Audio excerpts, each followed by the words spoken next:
Hello again, and welcome back to the Arbitrarium. I'm Garrett Harriman, and our guest today is David Perry, who is a professor of phrenology at the University of My Imagination. So today's topic is, we're going to start off with an opinion piece from the New York Times that was published February 18th of 2021, called "Don't Go Down the Rabbit Hole. Critical thinking as we're taught to do it isn't helping in the fight against misinformation." And the author is? The author is Charlie Warzel. Let me see. Warzel. Warzel. Warzel. Warzel. More than likely. I would say it's Warzel. So you know who to blame. Yeah. And the article is kind of an, interview type thing with one Michael Caulfield, who is a digital literary expert at Washington State University of Vancouver. Literacy expert. Digital literacy expert. What did I say? Literary. Oh, digital literacy expert. My apologies, ladies and gentlemen. The T's hitting me pretty hard these days. So, Dave and I have skimmed through this and in some places already kind of broken down what we wanted to talk about. In essence, what this article is about is when you read something online, don't think too much about it and just move on. Would you say that's fair? It's a bit simplistic. It's when you read something online and you plan on learning something from it or gaining something or gathering information from it so that you can reuse it later.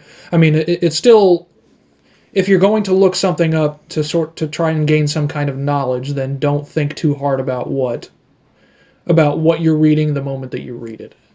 It's maybe a little bit complicated, but it's more than just ignoring whatever you read online. Yeah, this is all a attempt to fight misinformation, which, as we all know, is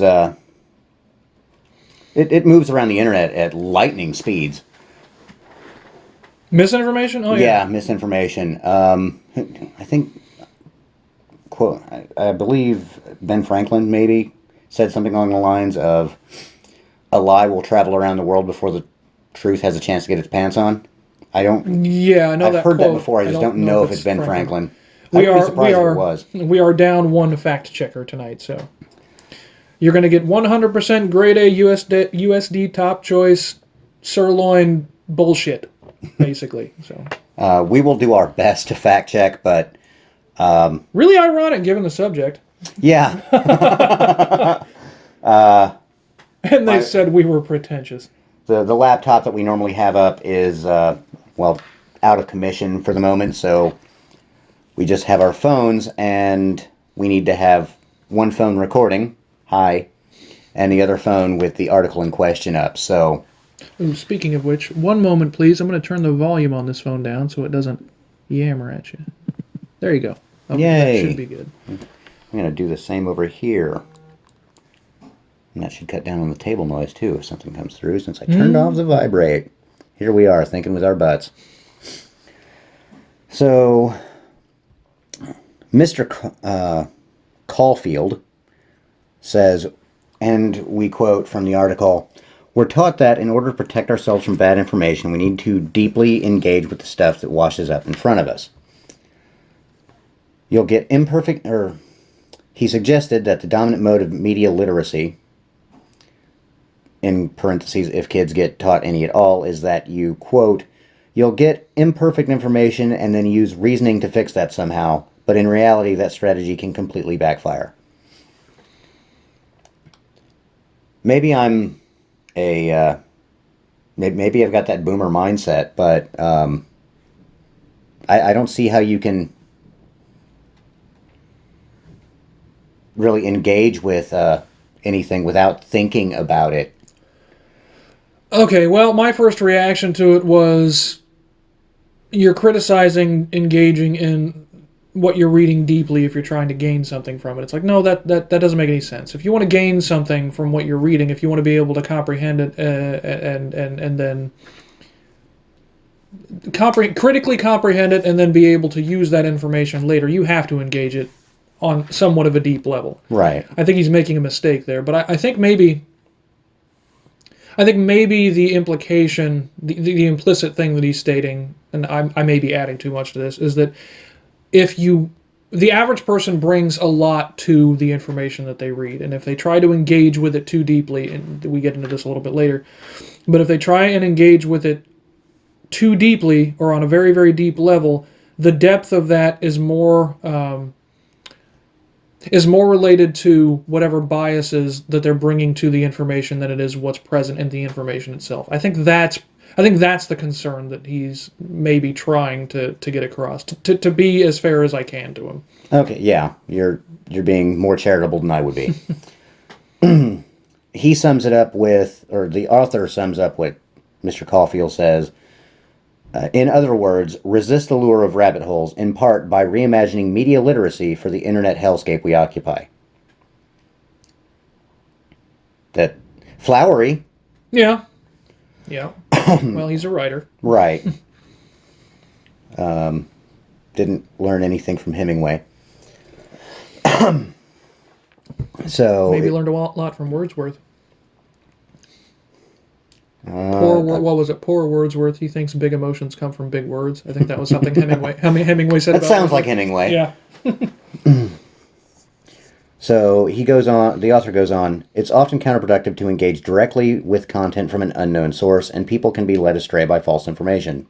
True. Influenced by research, or by the research of Sam Weinberg, a professor at Stanford, and Sarah McGrew, an assistant professor at the University of Maryland, Mr. Caulfield argued that the best way to learn about a source of information is to leave it and look elsewhere, a concept called lateral reading.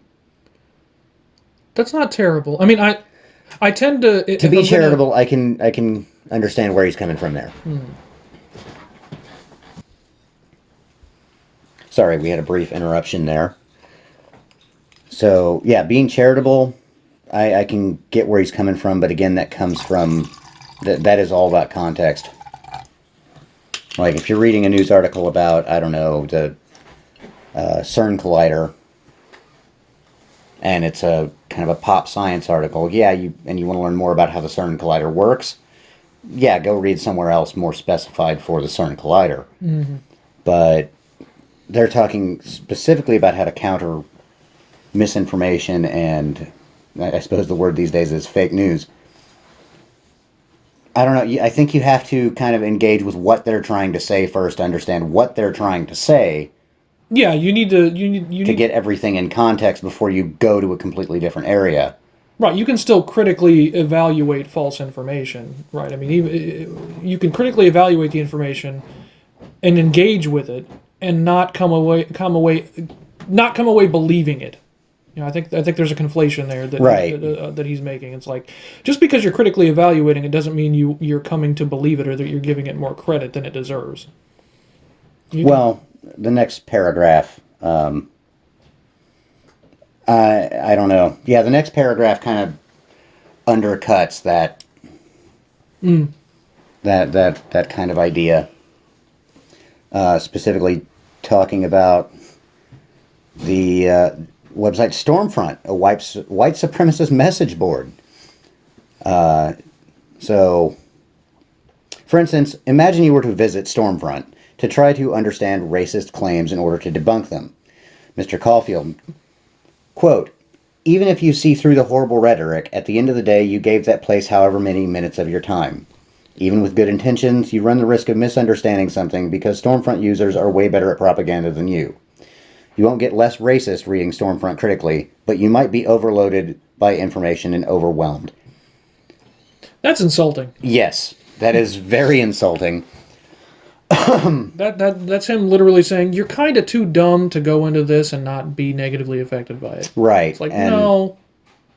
Sorry. And the implied outcome is you will only become more racist by reading Stormfront critically. Right. Which it's the don't give them a platform because you might be poisoned thing. It's like, no, if you think you're going to be poisoned, then yeah, maybe. If you're that susceptible to misinformation.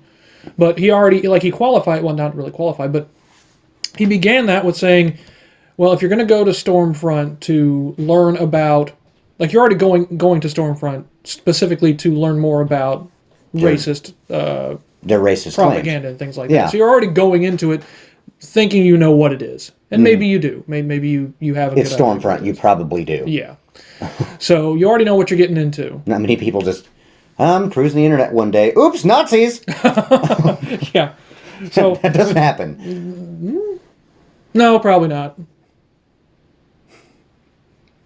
Probably not. Probably not. Like I had to pause and really think about that. We had to critically engage with the information that was put before us. Yes. That one. Yes, we did. Oh. So, yeah, I mean, I don't like that. I think it's kind of a non-starter.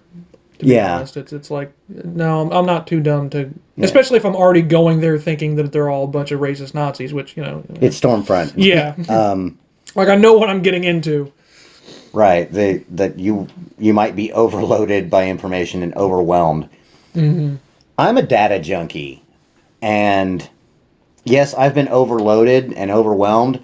But the worst that happens is I just get fixated on something for about a week and then I move on. True. Like when I first read that article about Neuralink. Yes.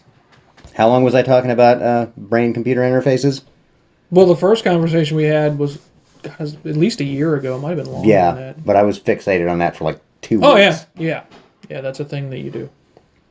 Yeah, but that's me, and I'm a data junkie. Moving on.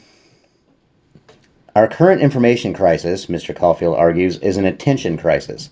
The goal of disinformation is to capture attention, and critical thinking is deep attention, he wrote in 2018. People learn to think critically by focusing on something and contemplating it deeply to follow the information's logic and the inconsistencies. Yeah? Yeah, okay. That second part, the goal of disinformation is... I don't know. That one's hard to parse out. It's like... That depends on what their intention is, because honestly, I think a lot of disinformation that you run into these days about, whatever. Political conspiracies or things like that aren't... Like, the people who are creating that information don't believe that it's disinformation. They believe that it's true. Right, and if they have conviction. So they'll throw it out there saying, go ahead, think about it critically. I'm still going to be right. At least that's what they believe. Yeah.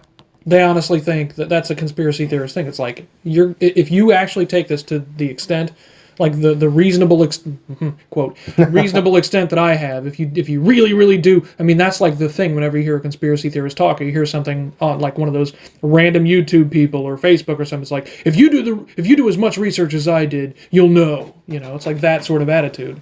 Right. I'm thinking about those people. Oh, the best ones are the YouTube guys, the guys that are in their trucks or, something like that. And they're just like freaking out. What was that? Like when we were watching The Social Media Dilemma. Zealot or something like that. Yeah. Talking about, this guy this guy is just a shell for NASA. He doesn't know about the electric universe. And how that entire concept is... It's so off the mark you can't even call it wrong. Mm-hmm. There's nothing to really dissect. They're in their own reality of information. Right. Which that is something that we're running into these days. But Let's talk about that a little bit, actually. You've got let me finish here. You've got basically two kinds of disinformation, from what I can gather. You've got the people who honestly believe that this is not disinformation. This is the real stuff, man. This is what's really going on. Wake up, sheeple. Mm. And then you've got actual propaganda purpose-built to disinform you. Mm-hmm. The latter one, which is what is kind of implied in this entire article, typically falls apart under critical thinking. So the goal to capture attention, yeah, but to not make you really think about it. Because if you really think about it, it's going to fall to pieces like a Kleenex in a dishwasher. Theoretically, but then you've got your false reality that we were just talking about. Right. That's when we've met people. We've all probably all met somebody like this, where they've their concept of reality is so far away from a general understanding of what's taking place in the universe or in the world that they've like built an entire fictional false reality that they have built for themselves to live in. Right? It's like, man, you really should have gotten a degree in literature or creative writing, because that's great for creative writing. Not much else, though.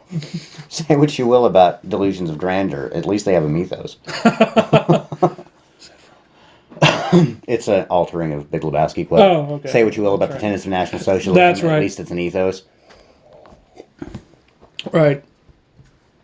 So, yeah, Why do you think that people have been doing that more and more lately? Or, so you've got the people that are actually building those false realities, and then you've got the people that are engaging in those false realities. And I think it's the same reason why people build and engage with any kind of conspiracy theory. or maybe the same reason they engage in any kind of consistent and cohesive and complex fictional universe. Yeah. No, I don't know. With a cohesive and complex fictional universe like Star Wars 40K, Mech Warrior, excuse me, BattleTech. That's the universe. Mech Warrior's the game. There's this is fiction. Yeah. Yeah. There's no bones about it. This is fiction. We don't have a god emperor. Right, but I'm saying that the underlying motivation and drive is the same. It's just that switch doesn't. I think when it comes to conspiracy theories and these alternate versions of reality that we've seen spreading around, the alternate fictional worlds that everyone can agree are fictional, that is escapism, yes. Yeah. But it's pure escapism. And yes, some people do lose themselves in it. I'm not going to say they don't. But even the extreme fandom Yeah. knows that it's fiction, and that they're not pretending that it's some sort of conspiracy for reality. Right. When it comes to conspiracy theories and alternate versions of reality, I think it kind of stems from this idea that things look scary. They do. And having this conspiracy theory gives you a perverse sense of comfort that even if, like the government conspiracies and the Illuminati, it's okay. These people are making everything worse, but at least someone is in control of it. I'm actually going to disagree with you a little bit on that one. Mm-hmm. I think it's not a perverse sense of comfort. Because if you want comfort, you're not going to go looking for a conspiracy. Because when you find a conspiracy, what a conspiracy is stating is that the reality as you know it is not true, and this is. That's not comfort.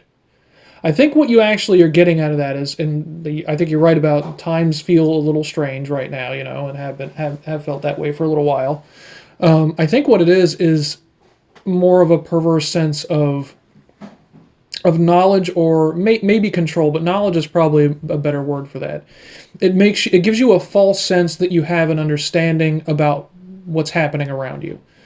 But prior to engaging in that particular conspiracy theory, you felt like the world was starting to crumble, and everything everything that life as you knew it has become so different that it's barely manageable. It's too much chaos too quickly. Okay, instead of comfort, it gives you a purpose. That's a big part of it, yeah. And I'd say there is comfort in having purpose. That's the perverse comfort. Yeah. But the order in which that takes place, the order of importance is you get the knowledge, then you get the comfort.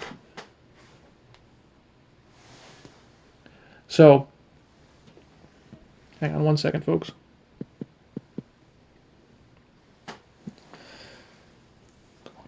Okay. Yeah, it's the thing that comes first is the... Feeling of chaos. Well, okay, so yeah, the thing that comes first is the feeling of chaos, and then maybe you're looking through, through the internet, and you find some particular conspiracy theory, and what that conspiracy theory does is give you an immediate sense of order, because they've given you an explanation for all of these disparate things that seem to be creating the chaos. They're giving you a description, an explanation for why all of those things have happened, and so it takes away all of that the uncertainty and anxiety of that chaos. You're not. It takes like I said, it was too much chaos too quickly, and this scales that back because it's something that's accessible. It's easier to access than the actual truth, which you don't have the wherewithal to lay claim to. If it's a political problem, if it's something like COVID and you're not a doctor or a politician, you don't have access to the nuanced information of any of the people that are actually involved at that level. And it's hard to get that kind of information, even though everyone's telling you they have it.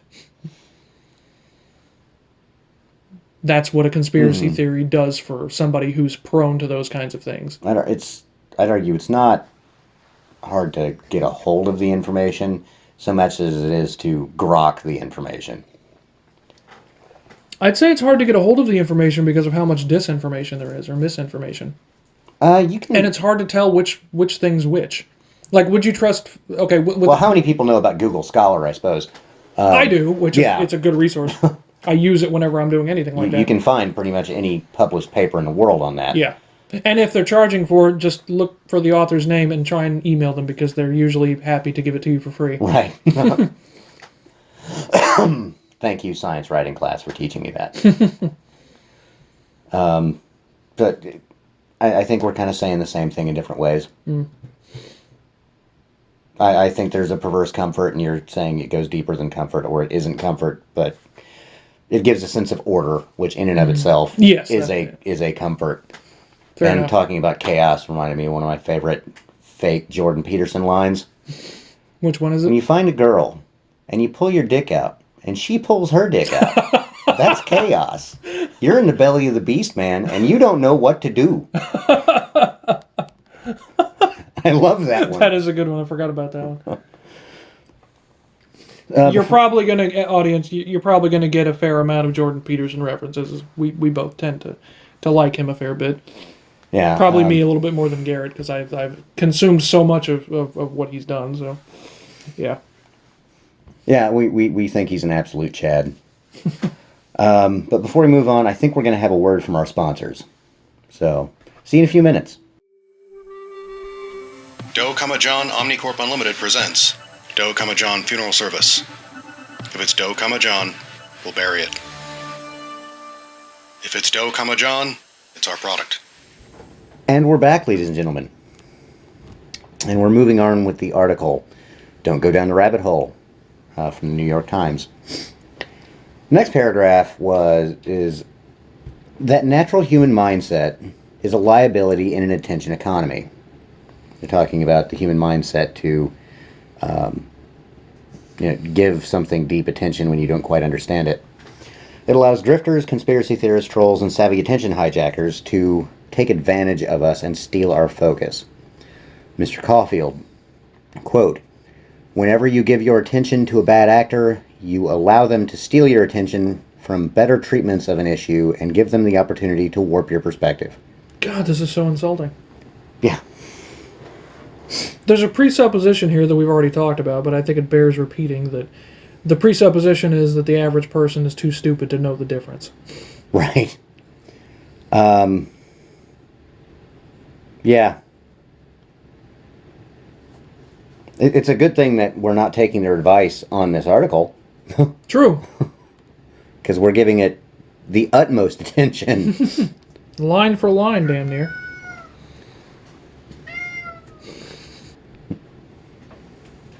Yeah. You done? I think he's done. Okay. That was our producer, Vespasian. Yes, the Roman emperor who was reincarnated as a black house cat. Yes. He's hungry all the time. Hungry for knowledge and racism. So it moves on. One way to combat this dynamic is to change how we teach media literacy. Internet users need to learn that our attention is a scarce commodity that is to be spent wisely. Okay, I'm not. I get that. I get where he's coming from, but don't tell me how to spend my attention. In 2016, Mr. Caulfield met with Mr. Weinberg, who suggested modeling the process after the way professional fact-checkers assess information. This is pretty indicative of modern fact-checking. Mr. Caulfield refined the practice into 4 simple principles. Stop. Investigate the source. Find better coverage. Trace claims, quotes, and media to the original context. Read that last one again. That was a bit muddled. 4. Trace claims, quotes, and media to the original context. There you go. Otherwise known as SIFT. It's nice that they have a little acronym. It's an acronym! Yay! Acronyms. It's like we don't have enough of those floating around these days. Well, you're in military, so you know.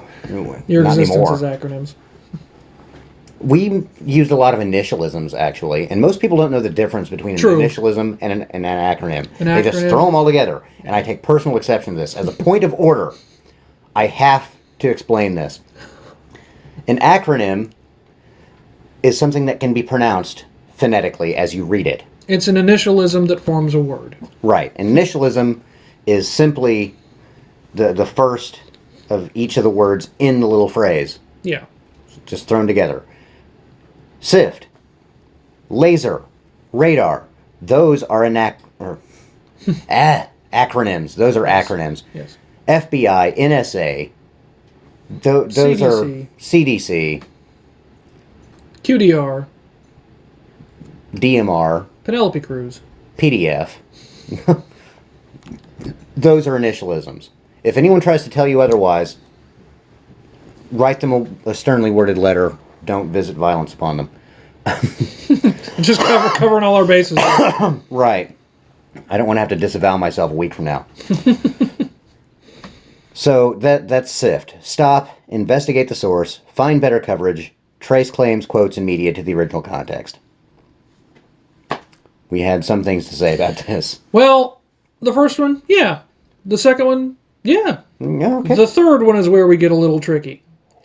So the third one is essentially find better coverage, right? That's what right. Find better coverage. That coverage, which is that in and of itself is like, okay, what do you mean? You sound like you have the better coverage.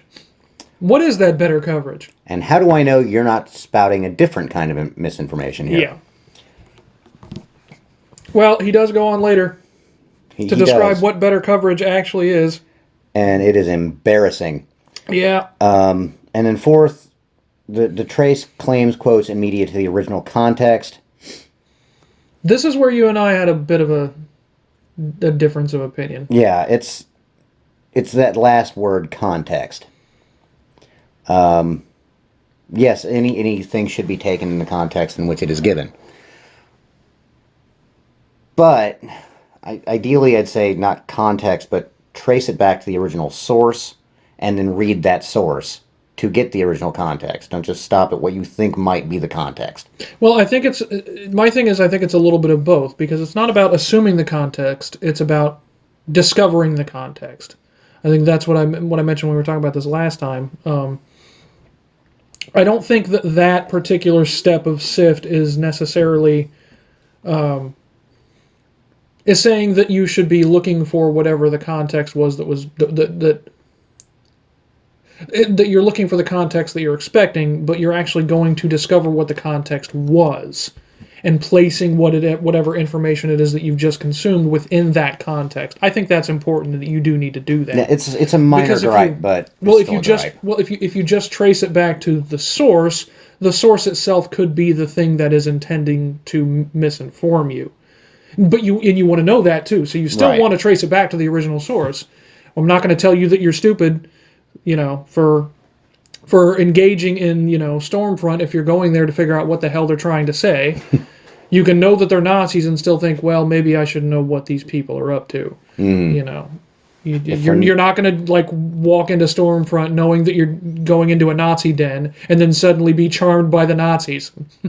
Yeah. It's not how that works. And kind of going back 2 paragraphs there, internet users need to learn that our attention is a scarce commodity that is to be spent wisely. If you're going to Stormfront,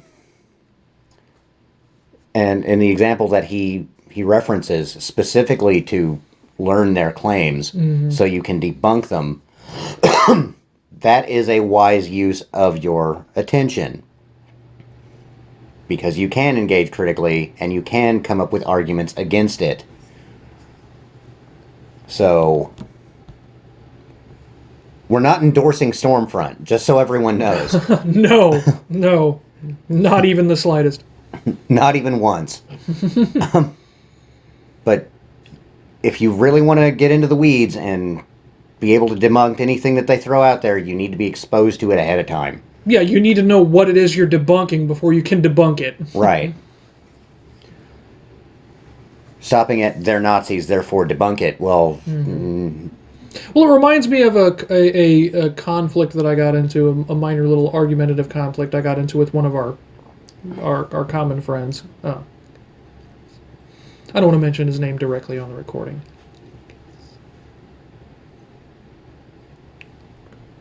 gotcha. Yeah, the identity was established. Yes. Well, one thing you need to remember about this recording is that if you pause it, there's not a pause for that length of time.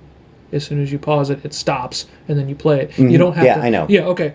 Anyway, so yeah, what happened was we were in the backseat of a car where I think we just pulled into Denny's. None of this is important, but You gotta set the I just mood. remember the mood. Yeah, it was at night. We had been drinking a little bit, and we were at Denny's. Like you do. Yeah, and so our friend is a fairly stark atheist, and I'm I don't Christian know, nihilist. Christian. I'm not a nihilist anymore. I'm a Oh, well, that's good. Christian existentialist. But anyway, we ended up on the topic of Hitler, and he was trying to make a point that, he would never allow Hitler to he would never accept Hitler as a human being or a person if he knew Hitler back then. And he actually asked me the question, if you didn't know that Hitler was going to become Hitler, and I believe the question was, and he asked you if you would buy him a cup of coffee. This was prior to Hitler becoming Hitler. Mm-hmm. And so to you, he's just some random guy on the street asking if you buy him a cup of coffee. My answer was yeah. I'd probably buy him a cup of coffee. I don't know that he's going to be Adolf Hitler. He's just some guy to me, right? So, I'll do the thing. And he tried to use that as evidence that his exact words or something very near it was, see, that's where we're different. I wouldn't do that. Because I'm not going to... the implication was that he wouldn't support Hitler. It's like, well, but you already set up the situation where I don't know that this is Hitler. That this is going to become a genocidal maniac. Right. I mean, hell, I made the point to him, he already could have done that for someone. He could have bought coffee for somebody who's going to become, a mass the murderer. man who destroys the United States of America. You don't know. And, so that was a little slightly off topic, but it ties back into that, you need to know what you're dealing with before you can deal with it. Right. Moving on, and this is the Mr. Caulfield's example of how to use the SIFT process. Using an Instagram post from Robert F. Kennedy Jr., a prominent anti-vaccine activist, falsely alleging a link between the human papillomavirus, thank you, vaccine and cancer. Right off the bat, we're already establishing that this is false. We've established the conclusion before we've... Right. Yeah. Now, to be fair, I think we both probably agree that is a false conclusion, but for the sake of edification... I'd honestly like to see what the claim is, to be honest. I'd be curious. Not that we're microbiologists or oncologists or anything. Quote, this is Mr. Caulfield talking about this claim made by Robert F. Kennedy Jr. If this is not a claim where I have a depth of understanding, then I want to stop for a second, and before going any further, just investigate the source. Yeah. Okay, fair. Mr. Caulfield then copied Mr. Kennedy's name in the Instagram post and popped it into Google. Quote, He wouldn't even type it into Google. Right. Quote, "Look how fast this is," he told me as he counted the seconds out loud. In 15 seconds, he navigated to Wikipedia and scrolled through the introductory section of the page, highlighting with his cursor the last sentence, which reads that Mr. Kennedy is an anti-vaccine activist and a conspiracy theorist. The last sentence of the first paragraph of a Wikipedia page. Right.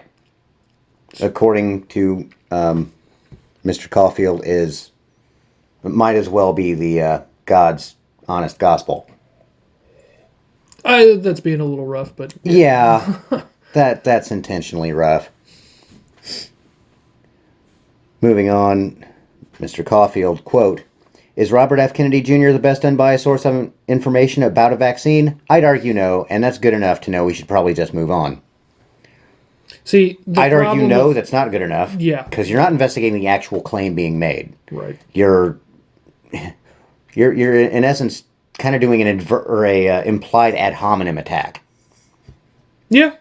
Yeah. Based on his previous thing, yeah, okay, you might not give the claim as much weight as you would from someone who makes vaccines, for instance. But you should still look at the claim itself, not just dismiss it out of hand because of the source. Right, and in this situation, his reasoning is the I, right? That's the important thing, the I.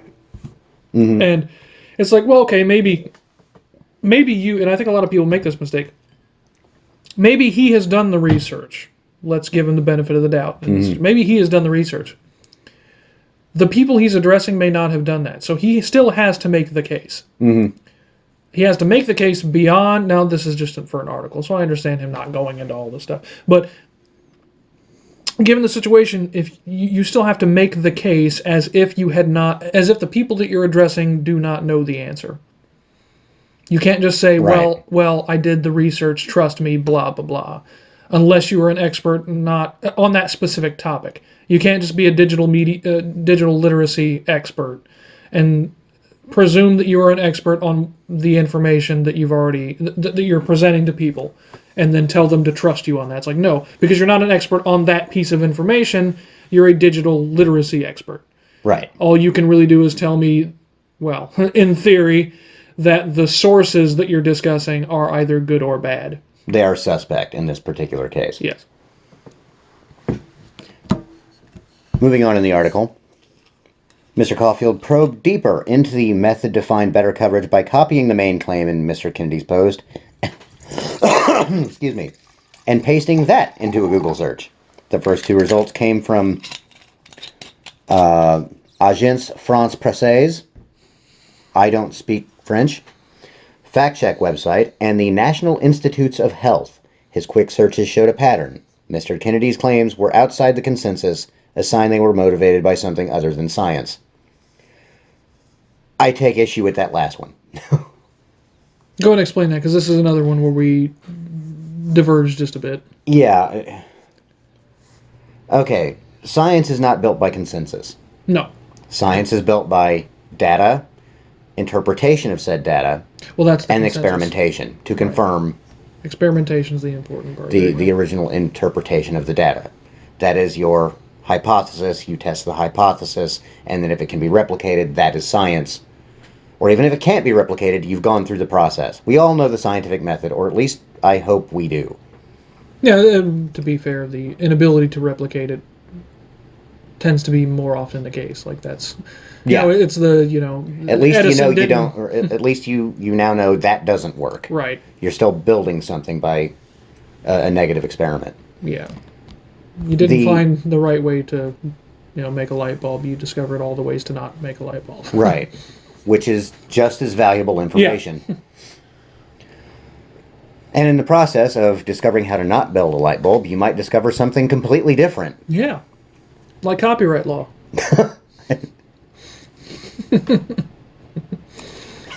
Okay. I don't think that was dug out of the earth.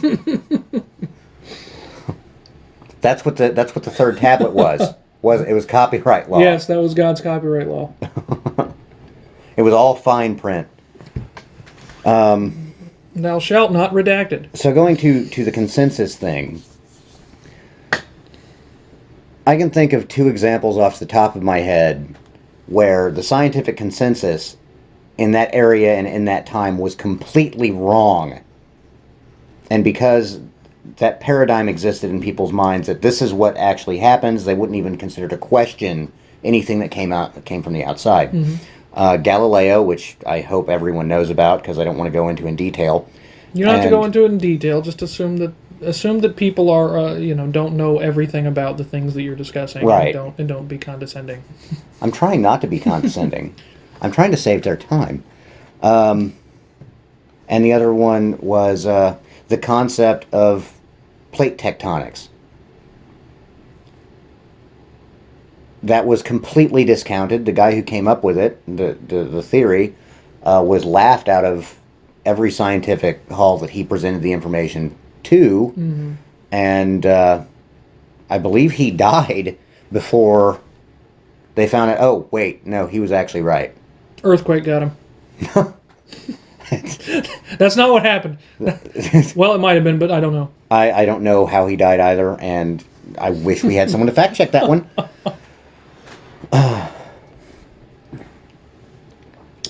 Yeah. So, someone to find better coverage for it. Well, and so I think the issue here is degree. I think it's important that scientists look at those new claims very, very critically right off the bat, but not so critically that they're being condescending and waving off the possibility of something like that. It's like, okay, do the investigation before you Right. wave it off as bullshit.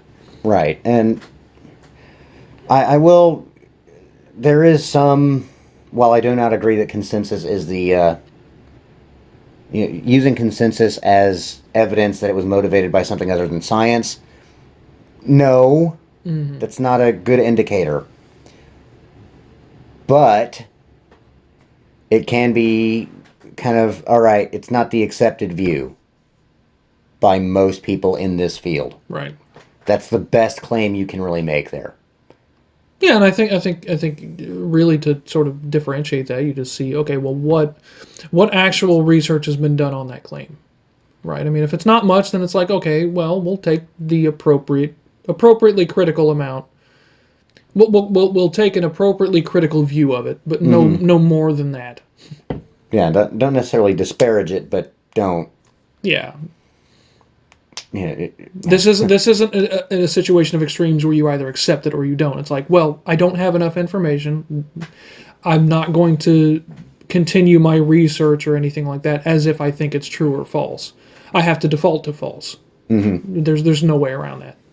Right. If someone presses a gun to your head and asks about this, is this true or false? I don't know. Yeah. Say I don't know. It's okay to say you don't know something. Yeah. I learned that the hard way in the Army. I had to do a lot of push-ups over that one. Moving on in the article, the SIFT method and the instructional teaching unit, about 6 hours of classwork, that accompanies it has been picked up by dozens of universities across the country and in some Canadian high schools. Not a good advertisement for the system. No, it is not. What is potentially revolutionary about SIFT is that it focuses on making quick judgments. Oh, that's great. Oh, God, revolutionary is a strong word. Oh. Revolutionary?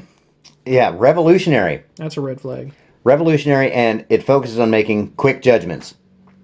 Bigger red flag. That's an enormous red flag. You got two really big red flags. This might as well be a North Korean parade march, all right, with the number of red flags that are up. A SIFT fact check can and should take just 30, 60, 90 seconds to evaluate a piece of content. Yeah, see, this is at the point in the article where we're starting to go too far down the rabbit hole. we're going to extremes on God, this is such bad advice. Oh, yeah. This is such bad advice. I'm not a digital literacy expert, but and I hate to default to the idea of, well, this seems like common sense, because I have a gut reaction whenever somebody says that. It's like, if you think it's common sense, we should probably think about this a little bit more. Right. But at the same time, it's like, admittedly, it's difficult to imagine that is true. Yeah. Dismissing something offhand in 30, 60, or 90 seconds. Yeah. you have to presuppose what they've been presupposing, which is that the average person is so dim-witted and susceptible to misinformation. Intellectually irresponsible. Yes. that even the slightest provocation of misinformation is going to have them become zealots. Right. You know? It's like, no. In their defense, I have seen people do that. Well, yeah. But we've all seen people do that. moving on.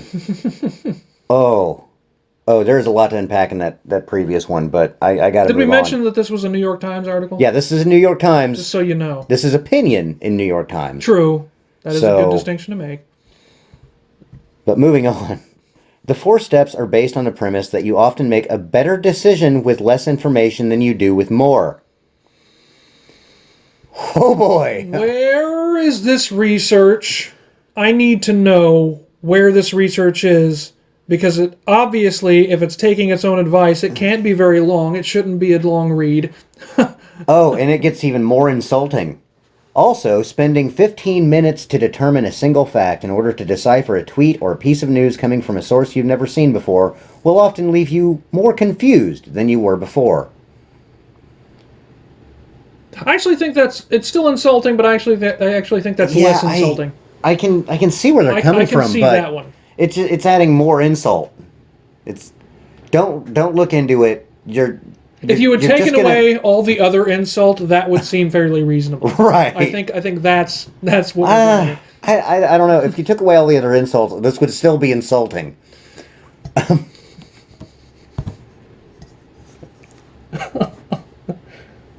Continue. Go ahead. Okay. I think more confused. I can kind of see where he's coming from. Kinda. And it kind of comes into, or it runs into the 4 stages of learning. Yeah, you have to remind me of the 4 stages of learning. Unconscious incompetence. You don't know what you don't know. Mm-hmm. Conscious incompetence. You're starting to learn what you don't know. Mm-hmm. Conscious competence. You have to think about it, but you know what you're doing. Unconscious competence. You've gotten to the point that you don't have to think about it, you just kind of know what you're doing. You've been driving for years. Right. Yeah. And even then people screw that up. True. Let's leave 465 out of this. It did nothing wrong. So, if you're coming to a completely new subject from a source, from trying to decipher a tweet or a piece of news from a source you've never seen, I can understand how you might feel confused on something if you already came at this with what you thought was an understanding of it. Yeah, I mean, if you've already got preconceptions. Right, if you have preconceptions. If you're coming at it completely cold, like if I showed you a ballistics chart or something, mm-hmm. you wouldn't have any presuppositions about what this means. No. Okay, this is new information. If you thought a ballistics chart was something that described, I don't know, how cats poop, and you've always believed that a ballistics chart described how cats poop, as an example, and then I show you a ballistics chart for a 5.56 round in various loadings, you'd be confused. This is not what I believed ballistics charts were. No, that cat needs to see a vet. I'm going to go zero my cat. 3,100 feet per second. I didn't know they only pooped in 55 grain pellets. How is my cat box still around? Perforated. Poor kitty, bang! Just as an example, Right. So it's the using the confused. You only get confused if you come at it with presuppositions. Quote from Mr. Caulfield. The question we want students asking is this a good source for this purpose, or could I find something better relatively quickly?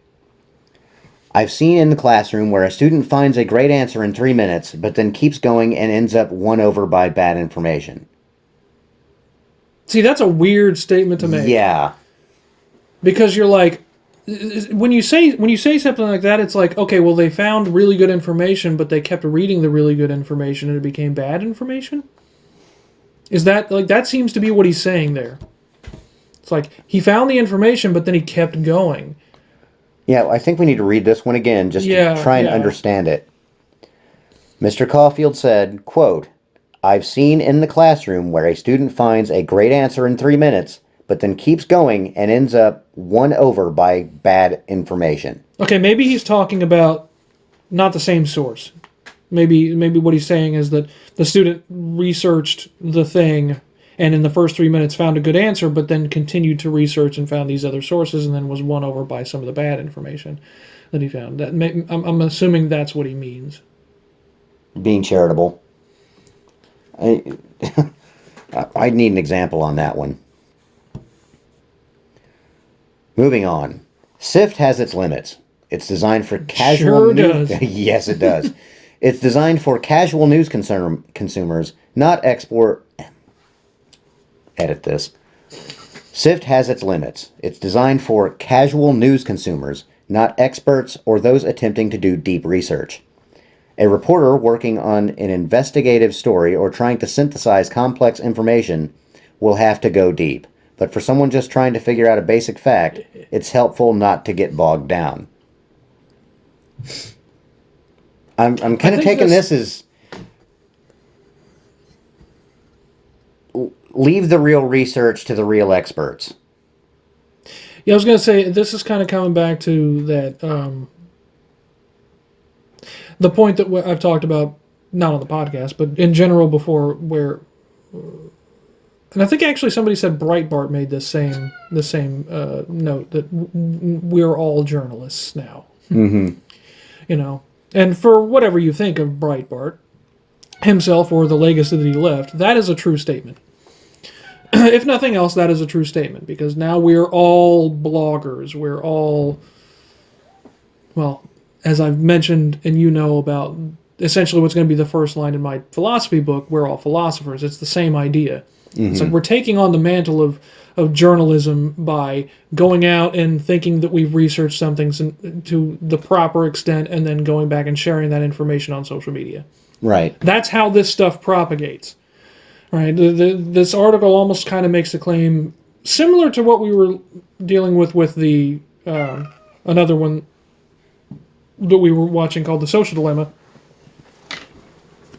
where it's almost trying to lay blame on a source that isn't really the problem, right? Mm-hmm. We're dealing with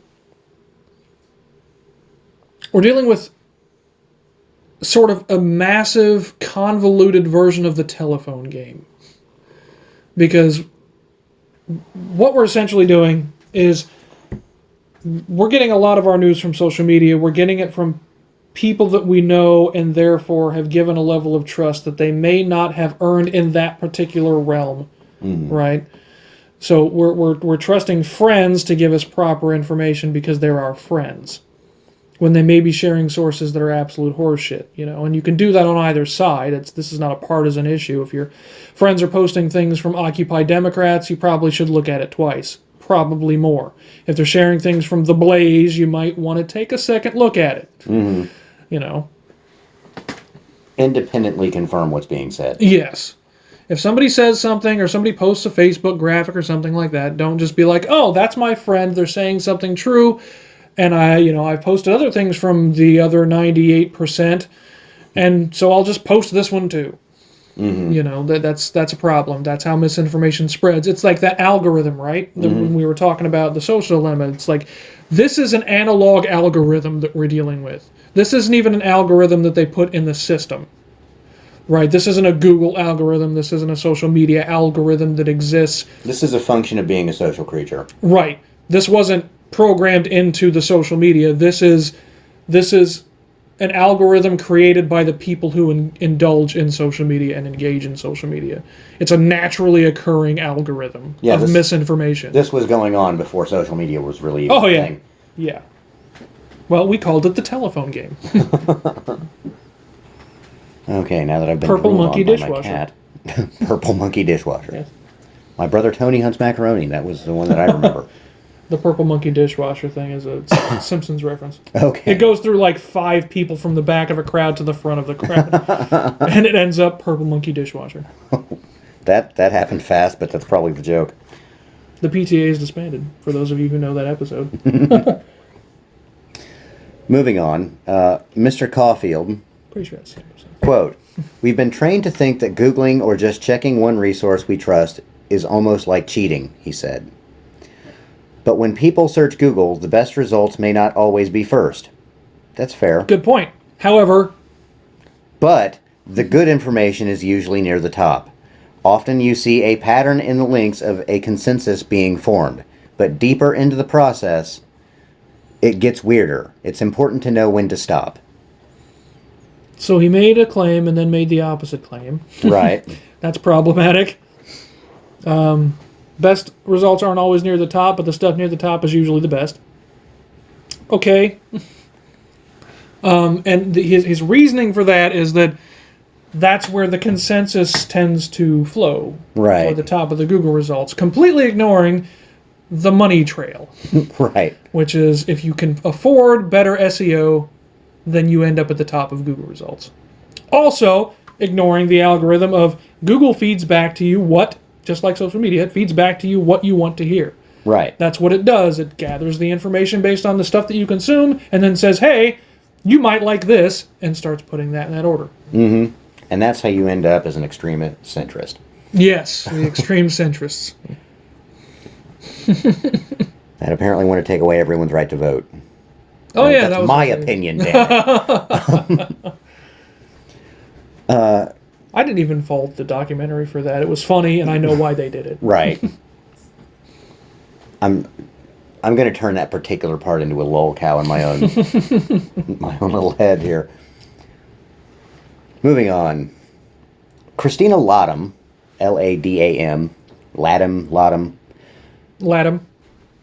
an assistant political science professor at the University of Nevada, Reno, has seen the damage firsthand. Okay. Oh, great. This is the... Damn tornado came through and ripped off the roof of my apartment. Dingo ate my baby. While teaching an introductory class as a PhD student in 2015, she noticed her students had trouble vetting sources and distinguishing credible news from untrustworthy information. Oh, wait, I actually like this lady.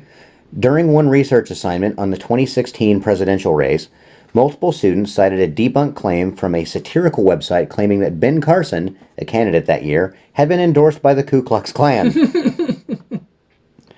Quote, "Some of these students had never had somebody even talk to them about checking sources or looking for fake news," she told me.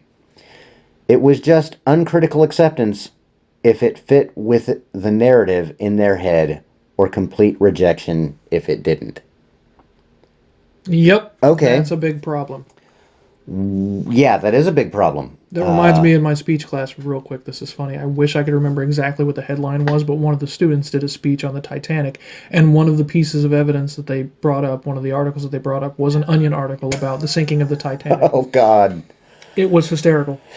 The number of times that I've seen people unironically quoting, Onion or posting the the Onion, it's Babylon like Bee or something like that. Yeah. Yeah, Hard Times. That's it. yeah. In the Onion's defense, though, we have seen some headlines that mirrored Onion headlines from 5 years prior to when that headline was posted. I could believe that Ben Carson, in the real world, was endorsed by a few Klan members. I could see that. If it were from a reasonable source, it wouldn't surprise me. That's the problem. Right. I'd like to know what the source was on that story. Well, that one, they already said was from a satirical website. Yes, so. but I want to know which one. Yeah. Just so I can visit that one because it sounds funny. And it was just uncritical acceptance if it fit with the narrative in their head, or complete rejection if it didn't. Yeah, that happens a lot. And these students are in school to become educated. Mm. They're know, there to fix hot this take problem. right there. Was it Aristotle said something along the lines of the mark of an educated person is someone who can take an idea and entertain it without accepting it? I know the quote, but I don't remember if that's Aristotle or not. Okay. Damn fact checker. I know. Shaking my fist at an empty chair. Where's Clint Eastwood when you need him? Right now, I wouldn't be surprised if he's on a ventilator. He's looking pretty corpsey. Yeah, he is. Godspeed, Clint Eastwood. Miss Latham started teaching a SIFT-based media literacy unit in her political science classes because of the method's practical application. The unit is short, only 2 weeks long.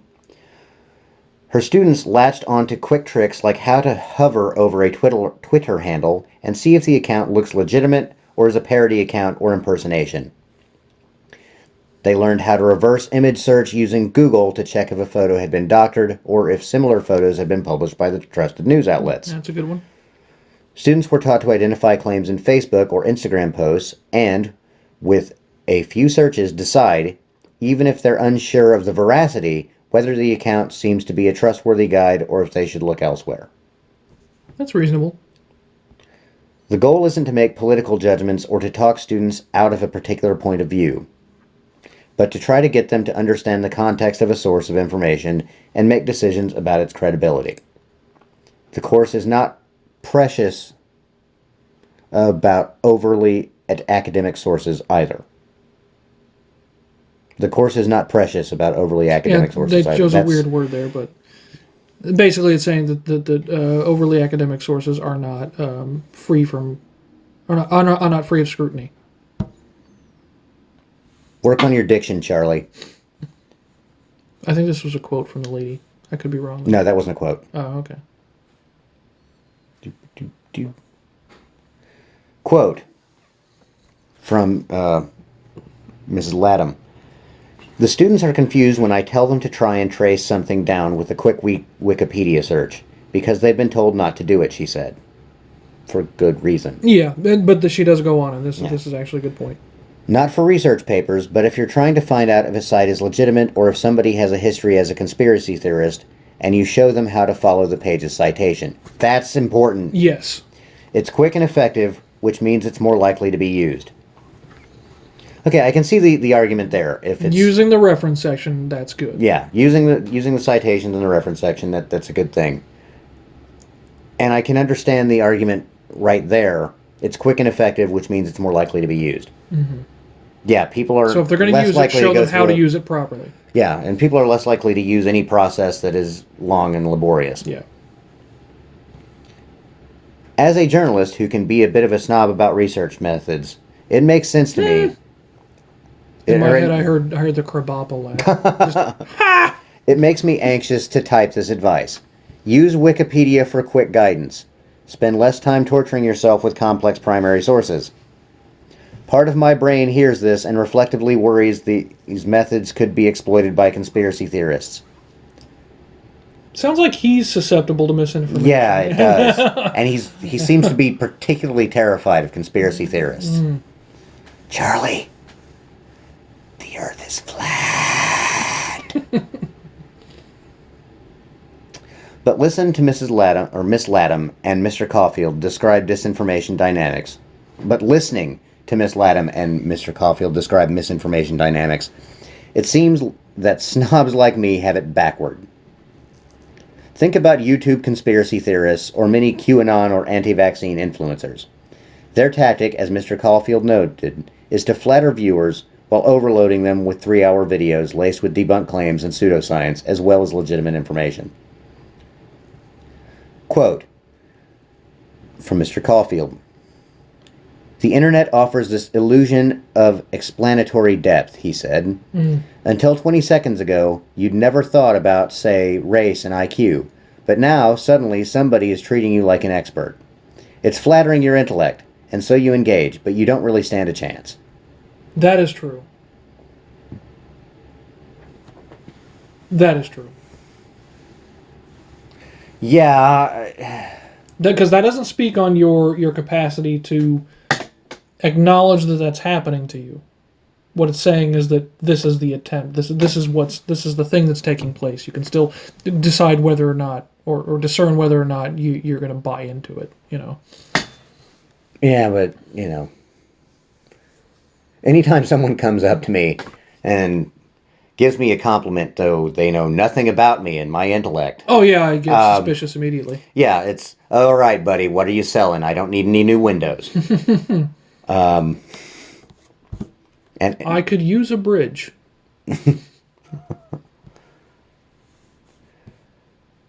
This is back to Charlie writing.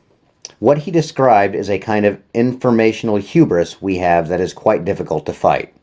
The informational hubris is what I was talking about earlier, is that, well, this was before the recording, but the informational hubris is that whenever we indulge in information ourselves, we have this sort of bias that, oh, I discovered this information, so it's more likely to be true.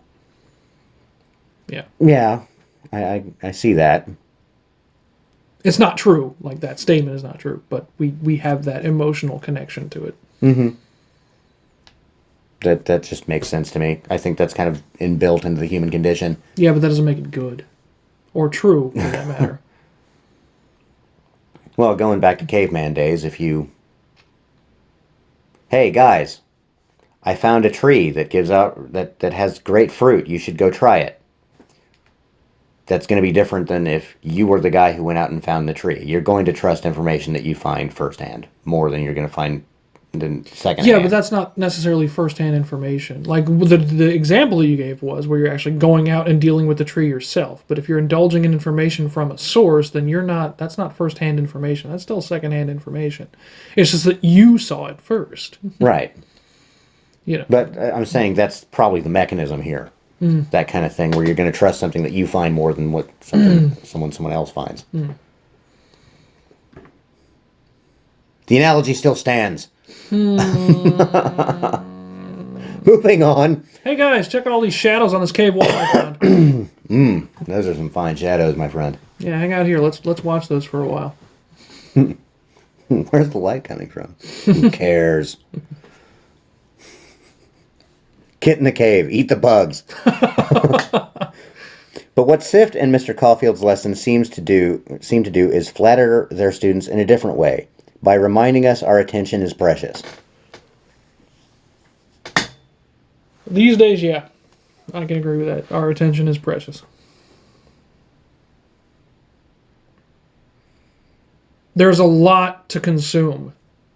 Yeah, there's a lot to consume. But on that one, if you're confronted with something that you have no concept of prior to, you're really only going to be able to tell if something's worth your while if you engage with it first. Kind of going back to the Stormfront thing. Yeah. But you also, even you yourself are discerning about the information that you decide to engage in. Like, when you're doing research on something, when you see a particular source, like if you Garrett see something that says from the 98 or the other 98%, you're not going to say, well, maybe I should indulge in that. I don't know what the other 98% is. It's a Facebook group that posts a lot of bullshit. It's the But don't take my word for it. Go and discover the bullshit yourself. Well, okay, so proxy, or not proxy, but a different example, something that you are familiar with, a source that you don't trust, right? If you see that, if you see some kind of information from a source that you already feel like you know enough about to not trust, you're not going to indulge in that article or whatever it is just because, well, maybe I should indulge in all the information I can get my hands on because, on principle. Yeah, you're dismissing something out of hand that you already know you're probably not going to agree with. There needs to be some discernment there. Right. Even if what you should do is, what are they actually saying? Yeah. So I can come up with an argument. On that one, yeah, my attention is precious, but it's not so much my attention, it's my time. Mm-hmm. Well, I mean, splitting hairs, but yeah. I mean, my attention, whatever. Okay, I can choose however. But they're kind of the same thing in this particular instance. No, I could just keep the phone up. I guess. All right. Moving on. The goal of SIFT isn't to be the arbiter of truth, but to instill a reflex that asks if something is worth one's time and attention, and to turn away if not. No, man, this is the arbiter of truth. This is the Arbitrarium. Yes. Well, not us, but that. The Well, SIFT. this is the Well, Arbitrarium. this is, yes. SIFT is not the arbiter. When is now? I don't think the Arbitrarium can endorse the SIFT method just yet. Not directly. We can endorse we can endorse its spirit, Yes. but not its method. Not necessarily. Not all of it. With a good teacher implementing it, it's not too bad. Like what Miss Latham. Latham, she's not too bad. She seems to at least have a reasonable handle on it. Mm-hmm. Because the method is less interested in political judgments, Mr. Caulfield and Miss Latham notice, students across the political spectrum are more likely to embrace it. By the end of the 2-week course, Miss Latham said, students are better at finding primary sources for research papers. In discussions, they're less likely to fall back on motivated reasoning. Students tend to be less defensive when confronted with a piece of information they disagree with. That's good. That is good. Even if their opinions on a broader issue don't change, a window is open that makes conversation possible. Perhaps most promising, she has seen her students share the methods with family members who post dubious news stories online. Quote, "It sounds so simple, but I think that teaching people how to check their news source by even a quick Wikipedia can have profound effects," she said. If done properly, yes. If done properly. And she's already advocated Yeah. for looking at the references, so I trust her on that. Yeah, she's advocating for looking at the citations. Yeah. Why Mr. Caulfield didn't do that, I don't know. Because Mr. Caulfield... Oh, wait, no. Yeah, isn't an actual professor, as No, far as well, we he's know. not an actual professor, and the article writer works for the New York Times. A former newspaper. Yes, yes. SIFT is not an antidote to misinformation. Poor media literacy is just one component of a broader problem that includes more culpable actors like politicians, platforms, and conspiracy peddlers. I don't know about you, but I'm immediately suspicious of the method just because of how perfectly the acronym works with the concept of what the acronym's supposed to be. It's like, I don't know, man. I get the feeling that you built this acronym toward the word. Yeah, almost like the USA Patriot Act. Yeah.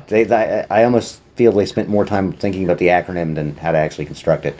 Or whether or not it was a good idea. You know, Your linguists were so preoccupied with whether or not they could. They didn't stop to think if they should. you do know that the USA Patriot Act is an acronym. Yes. Yeah, you did tell me about that. Oh, uniting and the whole thing is an acronym. Yeah, the whole thing, except the act part. Well, yeah. The act that's just act. There is no extra there. If powerful, influential people with the ability to command vast quantities of attention use that power to warp reality and platforms don't intervene, no mnemonic device can stop them. Johnny Mnemonic could. He's got sweet dolphin friends.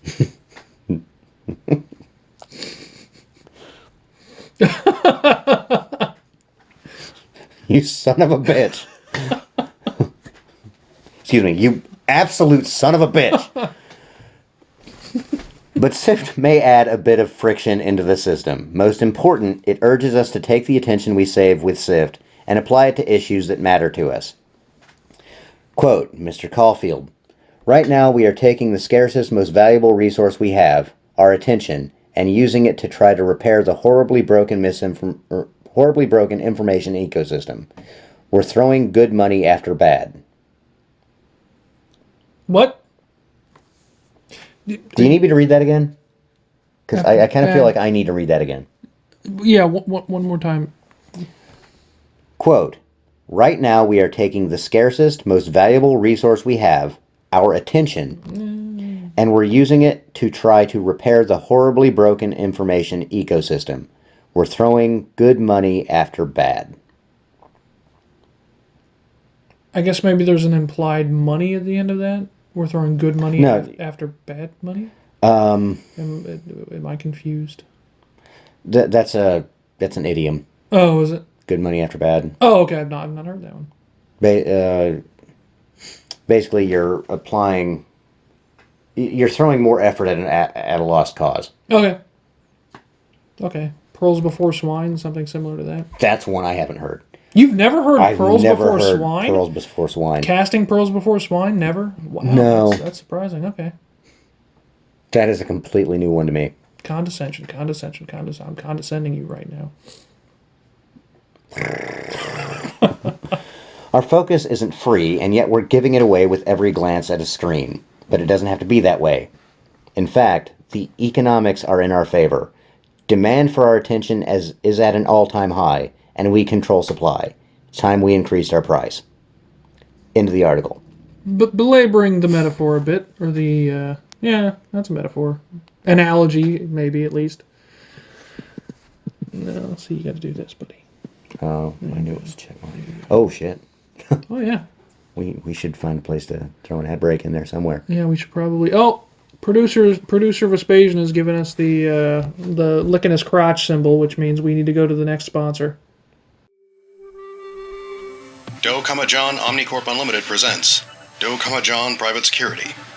If it's Doe, John, we're watching it. If it's Doe, John, it's our product. All right, so we finished the article, and it seems all the stuff that we really don't agree with, or the most contentious parts, were in the middle, and kind of at the start, and 2, almost universally came from Mr. Caulfield. Yeah. A lot of it had to do... I think our biggest... Well, the things that we agreed on this, but I would say were the most contentious between us and the author, at least, or us and Caulfield, was the insulting nature of, like, the way that he seemed to view the average consumer of information. Or at least his average reader. Right. Oh, his own average reader. Yeah, there you go. That's telling. Yeah. He had almost this sort of, not really babysitter tone, that's not quite the right word, but, he had that sort of, I have to take care of these people, I have to show them the right way to do things, otherwise they're too ignorant, they're going to be overtaken by misinformation. Their minds are too fragile. Yes. Yeah, trust your audience, man. Show them respect, and they will respect you in turn. If you talk to them like they know what you're talking about, they will understand what you're talking about. They'll pick up on those things. Mm. You don't want to talk down to your audience, or they won't learn anything. When it comes to the thing as a whole, the thing that I'm worried about, especially talking about sources coming from the New York Times, they're probably going to claim that they are an excellent source on anything. Well, yeah, it's right in their little subheader thing. What was the subheader thing there? For the New York Times, actually look at it because I don't want to misquote it. Going to the New York Times. So, information is not like the home page. It's at the top. Where I'm going to, the home page.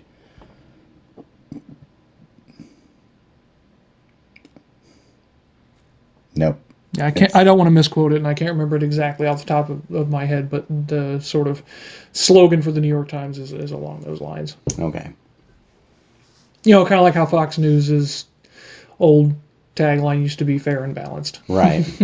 Or the Washington Post, democracy dies in darkness. Yes. Something along those lines. Yeah. Okay. Thanks, Bloomberg.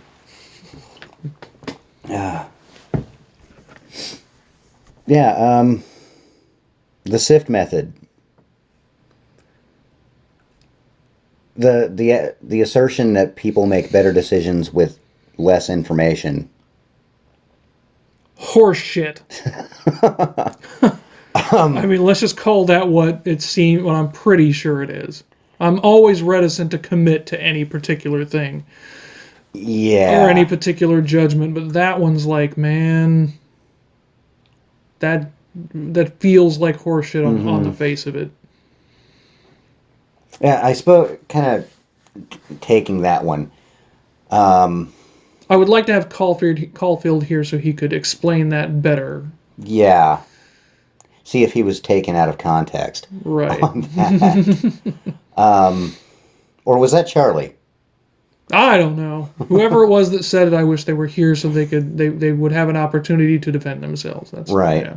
From our massive audience of, what are we up to now? No one? Our producer, who is currently shitting in a box. It's fun to open this box. Watch.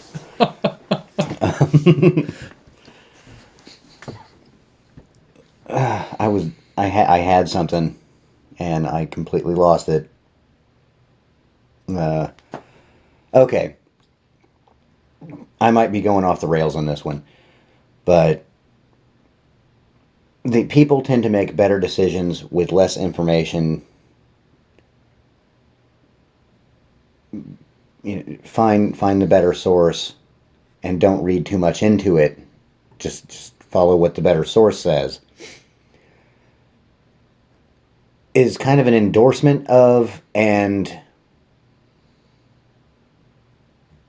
I don't know, deification of the concept of the expert.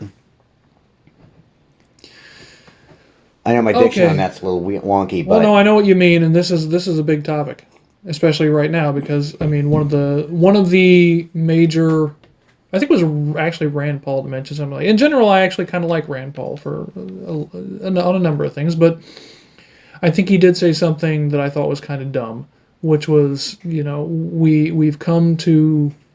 I don't remember what the exact quote is, but essentially it was something along those lines, like we've come to deify the experts. It's like, I don't think we've come to deify the experts just yet. I don't think we're there yet. I understand the concern there, but at the same time, you have to look at both sides of. You have to look at the flip side of that. It's like, okay, well, if we don't trust the experts, who are we trusting? I think where we're going, where the concept of the expert is kind of stepping out of its lane, is, okay, you were a subject matter expert on any given topic, right? Okay. Doesn't really matter what it is.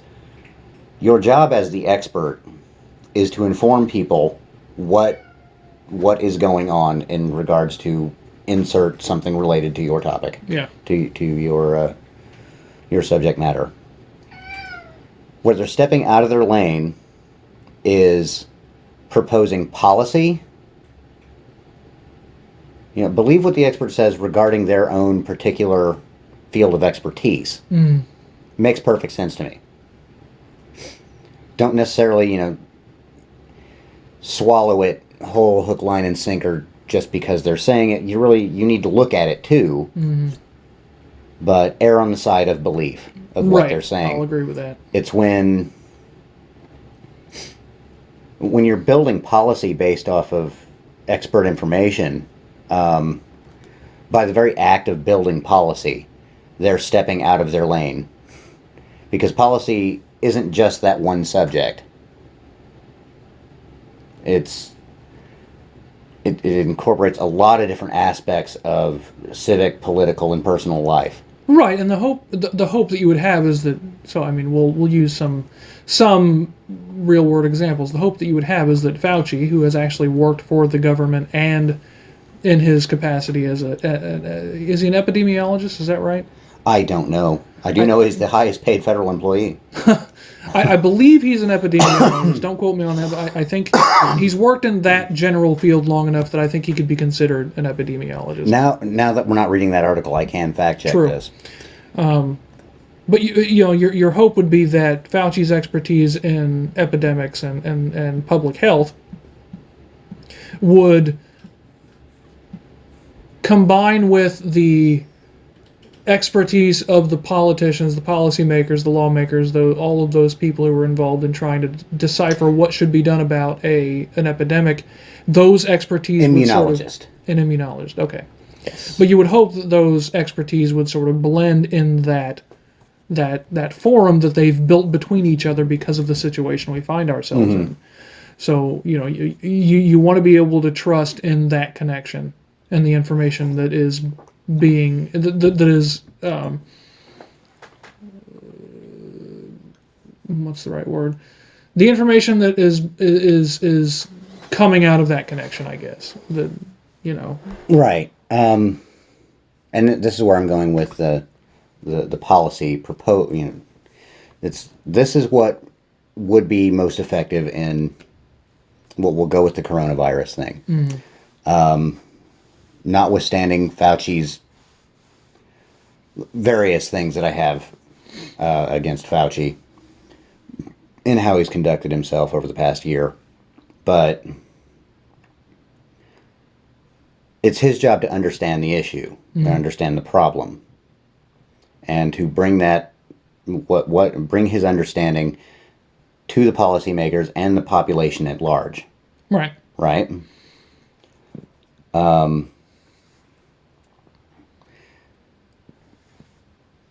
Making the recommendation of, hey, we need to lock everybody down. Okay, go for it, but you shouldn't just do that because the expert says that's what you should do. Because that runs flat into constitutional issues. That runs into economic issues. That runs into a bunch of other things outside of his wheelhouse. Right, but you're also... That's what I'm saying. Yeah, I get that. But in that situation, you're assuming that none of the experts on the other end of that who work as politicians or policymakers and things like that, you're kind of assuming that none of those people were involved in making the decision that it was okay to lock down. And I think that's probably that's likely untrue. I think that it's likely that there were people involved who were looking at that situation and saying, is this something that's feasible? And then deciding at some point that it was, because we didn't have a national lockdown, really. We had some national, but we didn't have a national lockdown. Mm-hmm. The states and cities in particular were able to decide whether or not they wanted to have a lockdown. Right. Thank God we didn't. But. Right. So I think we went about the best that we could, if we wanted to have a balance between constitutionality and what the experts were saying. Mm-hmm. And without getting more into the weeds on coronavirus in particular. Right. Like the whole 15 days these 15 days have lasted quite a while. Yeah. Longest 15 days in human history.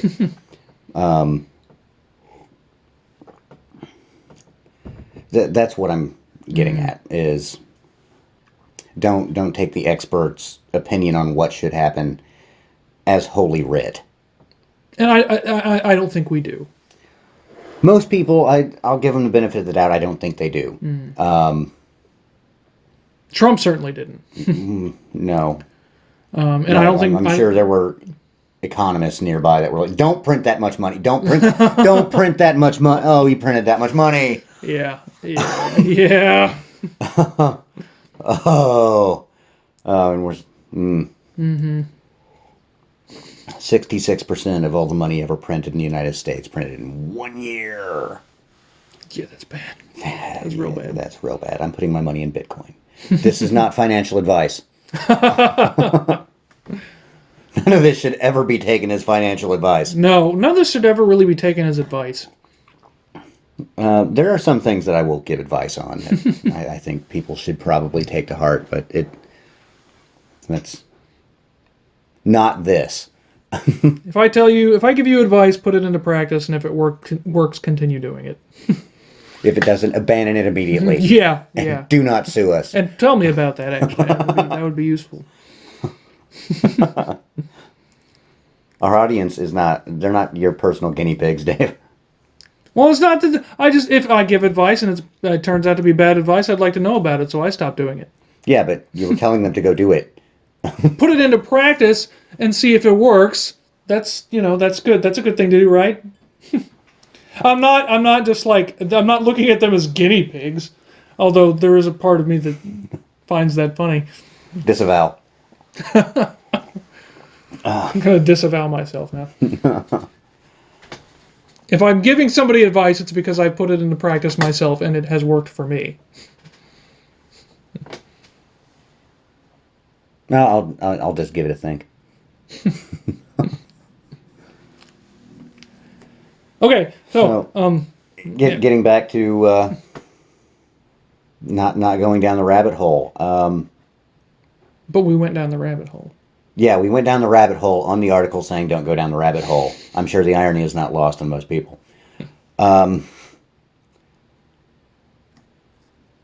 Me being me, I am more likely to go down the rabbit hole until I achieve at least a cursory understanding of what's being said.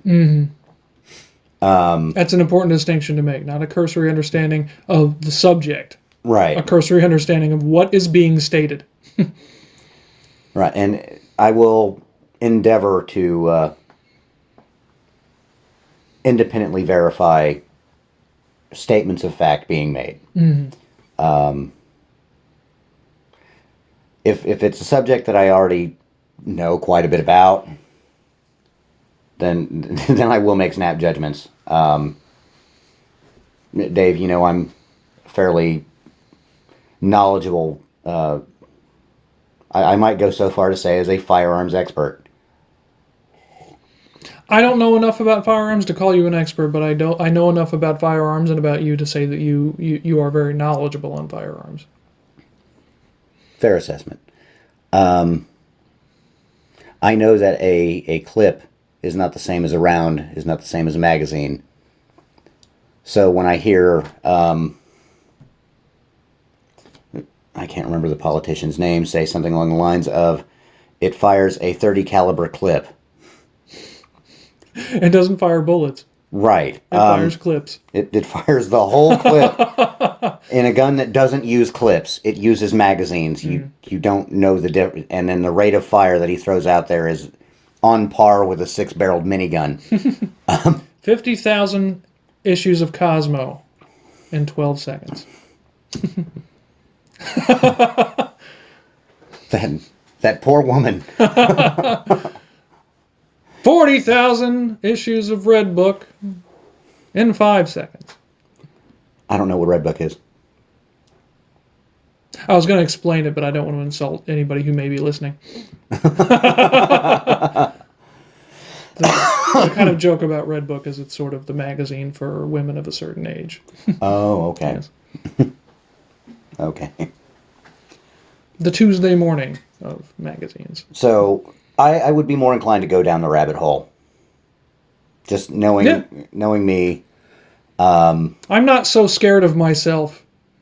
I'll go down the rabbit hole. I trust myself to not get lost. Although you did that one time. In which thing? The depersonalization, I think you called it. I mean, I went down the rabbit hole. I don't feel like I got lost there. Unless you're talking about the experience of being depersonalized. Yes. Well, yeah, okay. I thought you meant the researching on depersonalization. No, I'd say the actual experience of being depersonalized. Oh, yeah. There's no choice but to go down the rabbit hole there. Like, you don't have any control over that. The red pill is being forced down your gullet. It is. It very much is. Yeah, the audience doesn't know that. I had a pretty bad bout of derealization. So if you've been through that, sorry, but you understand exactly what I mean when I say you don't have a choice. Write the site. Tell us about your experiences. Compulsory insanity. Having